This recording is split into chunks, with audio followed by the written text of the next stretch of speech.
Morning, everybody. It is Friday, May 16th.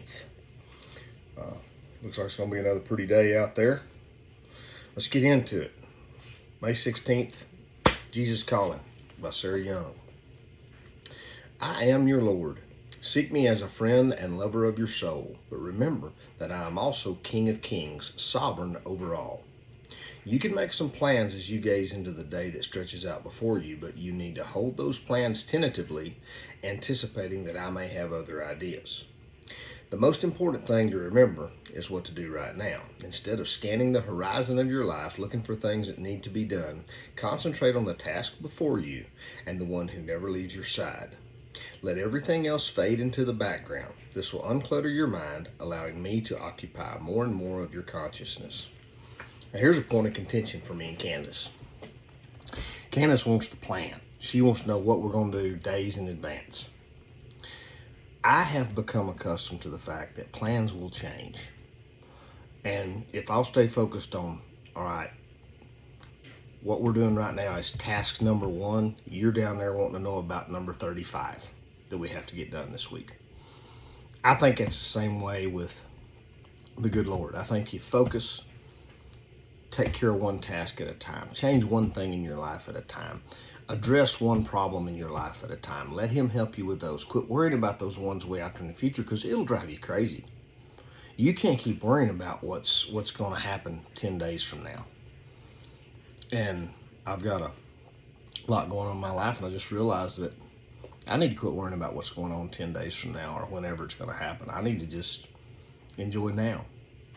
So it's funny how these lessons, you think you can be sharing with somebody what you've learned and think, boy, I'm getting along pretty good. And then all of a sudden you realize, no, that lesson was for me. Trust me to show you what to do when you have finished what you're doing now. There you go.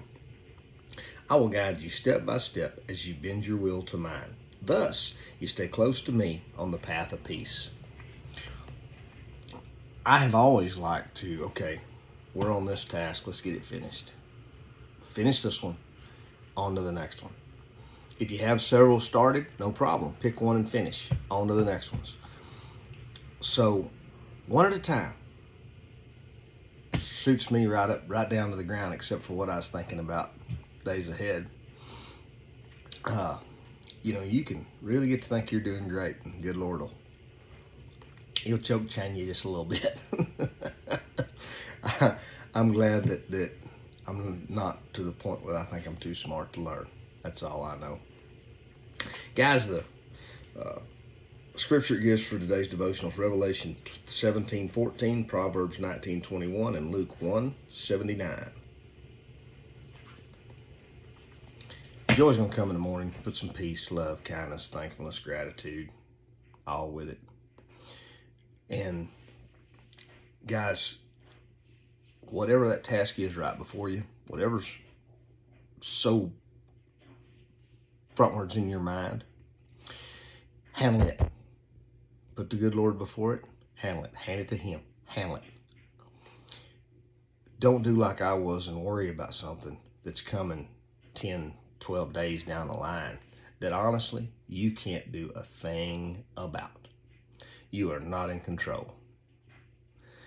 That's for people who make more money an hour and people who really don't care how you get along to handle, and God. And let me tell you, he's going to be key to getting you through things like that.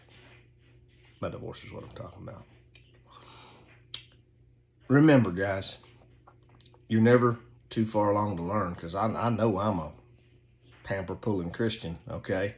I know I don't know much, but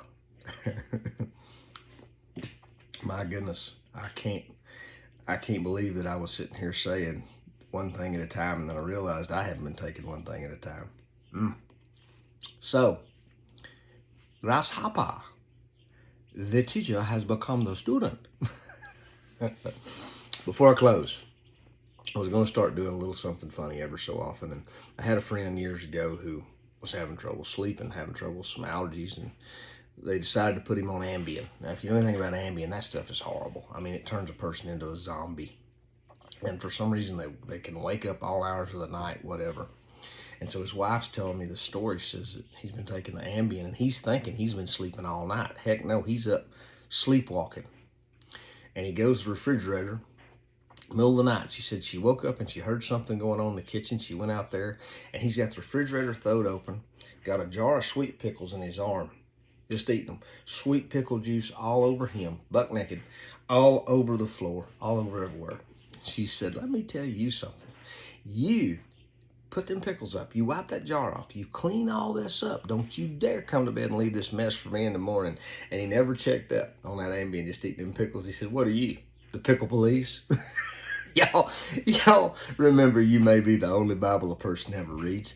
Have a great day.